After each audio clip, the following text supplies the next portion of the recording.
Well, I saw Lincoln a few hours ago, and it is certainly an exceptional movie.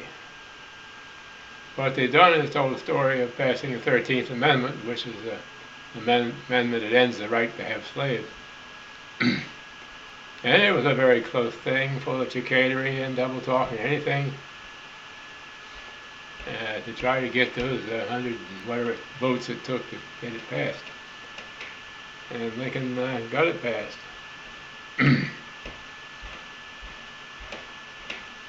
Well, slavery's been a problem for the human race since history began. And it's a Steven Spielberg movie. I don't know who else could have done this. He does a pretty good job of it.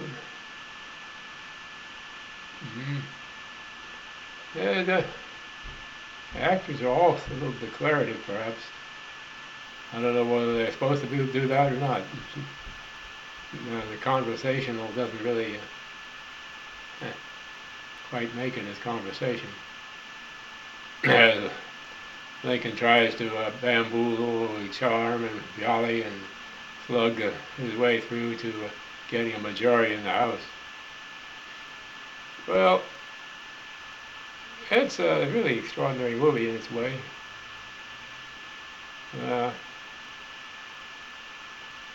I've been sitting here looking at my little tiny computer, my fairly big Logitech camera, and listening to NPR's business broadcast comes on every night at 6:30, where they tout the stock market and buying securities and insurance and things.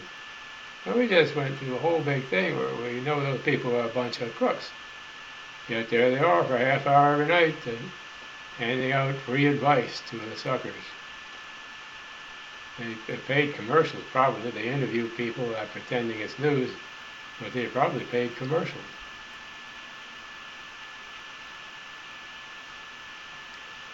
I have a theory about why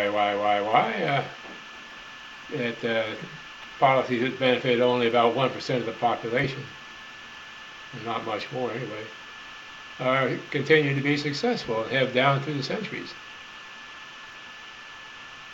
There's a fairly large number of people that are not necessarily very rich, but they live by malicious gossip. And they hold their jobs by malicious gossip. And they work for right-wingers who love malicious gossip. I think that's where they get enough votes, is from these malicious gossip job holders who keep their job by backstabbing the rest of the employees. There's enough of them around to get elected, especially when you gerrymander the districts. Actually, Democrats probably would have won the House except for gerrymandering, because they got high enough percentages, and they to win the other elections in the state. It was just the House elections that leaned Republican by about 75%, when it definitely should have been over 50% when looked at the way the voting went.